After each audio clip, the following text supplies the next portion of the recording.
daily life is how a person perceives the world.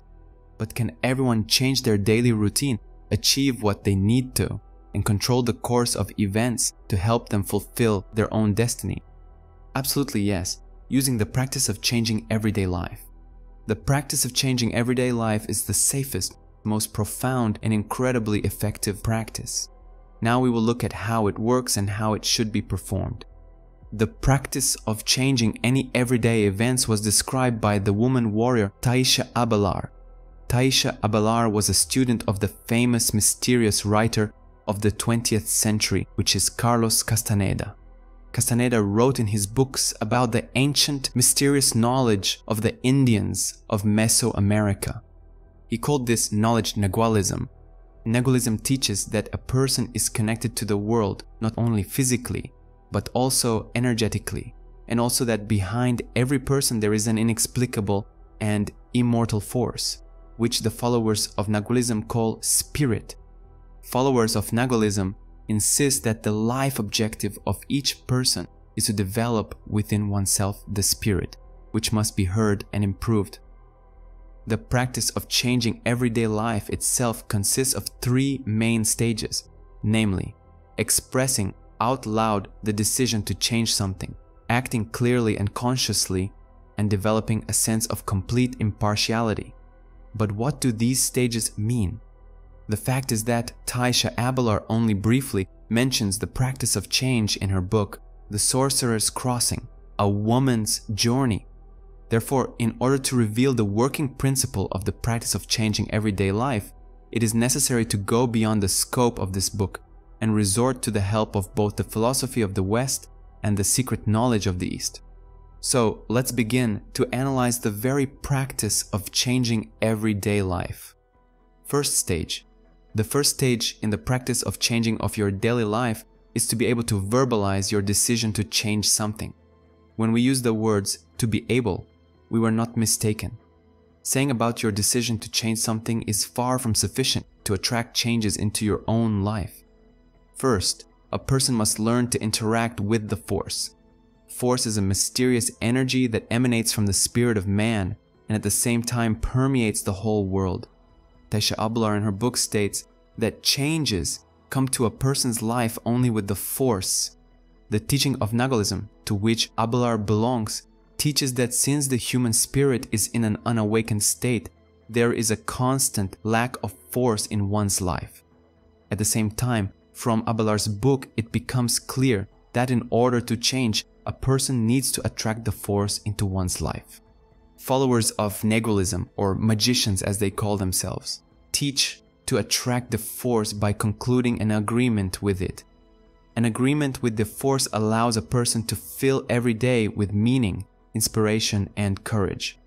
Moreover, this practice allows to affirm in one's life those changes that were pronounced out loud by the person.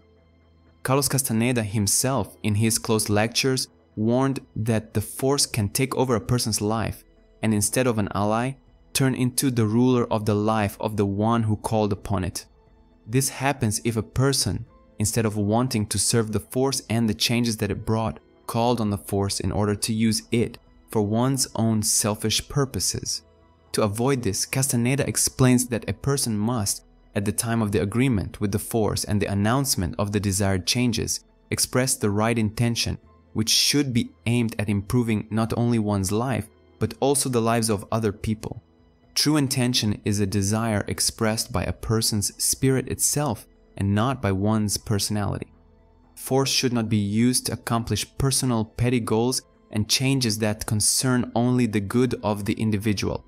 Force can help you if you can help others. Nagualism claims that the use of the force solely for personal gain is the essence of black magic. Black magic is a dead end for the warrior and magician seer, since it destroys the spirit of the warrior. A warrior like Taisha Abelar and Carlos Castaneda rejects black magic, serves humanity, and thanks to this gains true freedom, strengthening, exalting, and revealing one's own immortal spirit. A warrior seer practices magic to help people, not to use them. By concluding an agreement with the force, you will attract changes in life that you have announced out loud. Second stage. The second stage of the technique for changing everyday life is the ability to clearly understand and do everything that leads to the changes you have declared out loud. In the ordinary sense, we could say that this stage of practice means that a person must follow a plan to accomplish what one has planned. But this is not enough. In the process of contracting with the force, a person must use awareness. Awareness is a deep process of attention that occurs constantly, no matter what a person does. Awareness is cultivated by a person thanks to another magical practice, which was revealed by Castaneda at one of his closed seminars and was called by him magical attention. The practice of magical attention or awareness has 3 parts. The first part is paying attention to your condition. To begin to realize your condition, always listen and be attentive to your feelings and the disposition of your spirit. To do this, you need to be able to understand what you feel and experience here and now at the level of the body, emotions, and at the level of the mind. The second part of magical attention is awareness of action.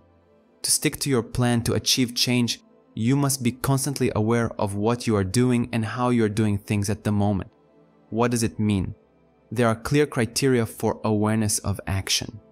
Awareness at the body level is expressed as readiness for action, at the level of mental emotional state as calmness mixed with quiet, deep joy, and finally, the mental state should be a state of open flow, in which your thought is drawn as if from the depths of your essence and memory, simply, free and clear.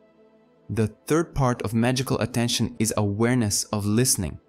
Castaneda said that a person is bad at listening to others. One is even worse at listening oneself. During awareness, you need to strive not only to listen, but also to hear the world around you and yourself. This requires a reserve of energy and tremendous attentiveness. In this state, you begin to notice what was previously hidden from you by the noise of your own thoughts. What prevents us from hearing is not poor hearing, but inattention to what is happening, an internal exhaustion caused by a lack of understanding of the purpose in life. The world and your spirit are constantly interacting with you. World interacts through sound and signals in nature. Spirit interacts through intuition. Nature, world, and spirit have the power to inspire. Inspiration is a sign that you are being aware of listening. Third stage. The third stage of the practice of changing everyday life is the most difficult stage, which implies that the practice of change itself should be honed by you not over the course of several months or even years, but throughout your entire life. The third stage is based on a feeling of complete impartiality to the results of your activities. What does this mean and why is this so? Taisha Abelar and Carlos Castaneda said in their lectures and books that every person has 2 minds. The first is the true mind, which gives a person life. This is the mind of the spirit. The second mind of a person is a kind of superstructure over the first mind and is acquired by a person during one's life. This is the false mind, or what we used to call ego. Magicians and warriors call it the mind of a predator. For magicians and warriors, one of the most important stages in unlocking one's own inner potential is the process of getting rid of the predator's mind and returning to the mind of the spirit.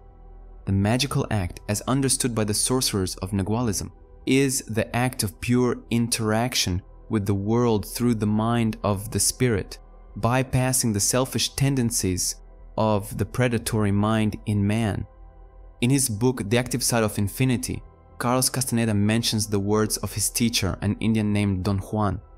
He had said that everything I did had to be an act of sorcery, an act free from encroaching expectations, fears of failure, hopes of success, free from the cult of me. Everything I did had to be impromptu, a work of magic where I freely open myself to the impulses of the infinite. The cult of the me that Don Juan said to Castaneda is a manifestation of the predatory mind. One of the manifestations of the embedded predatory mind in a person is a sense of self-importance, which Carlos Castaneda and Taisha Abelar constantly mention in their books. A sense of self-importance makes a person become attached to the results of one's activities and completely depend on this result. This does not mean that you should be irresponsible in what you do and not plan your action. Acting without expecting a result means doing the best you can where you are with what you have while trusting the world and being in the mind of spirit. But how is the mind of the spirit achieved, and how can one get rid of the mind of the predator? Don Juan said that the discipline of a warrior frightens predators. By discipline, Don Juan did not mean exhaustion of oneself physically or mentally, but the ability to steadfastly accept all trials on one's own path. The word discipline is derived from the Latin word disciplina, which is translated as teaching or training. It is training that allows a person to look at the world more fully and go beyond the mind of a predator, developing insight and horizon. The learning process is provoked by the human spirit, because the spirit is an eternally cognizing essence, which, according to Eastern philosophies, accumulates experience, moving from incarnation to incarnation in the physical body. Training or discipline is not a physical skill, but a spiritual one. The more the spiritual principle or the mind of the spirit is manifested in a person, the more inclined the person is to learning, creating, and deeply analyzing what is happening. Friends, if you want us to expand on the issue of the need for discipline and training on the spiritual path, write to us about it in the comments. To develop discipline, a person must prepare and develop one's character. In one of his books, the 20th century philosopher and mystic Manly P. Hall describes 7 character qualities that prepare a student for learning and eliminate the dictates of the animal nature in a person, or in other words, the predatory mind that blocks the process of cognition. Integrity.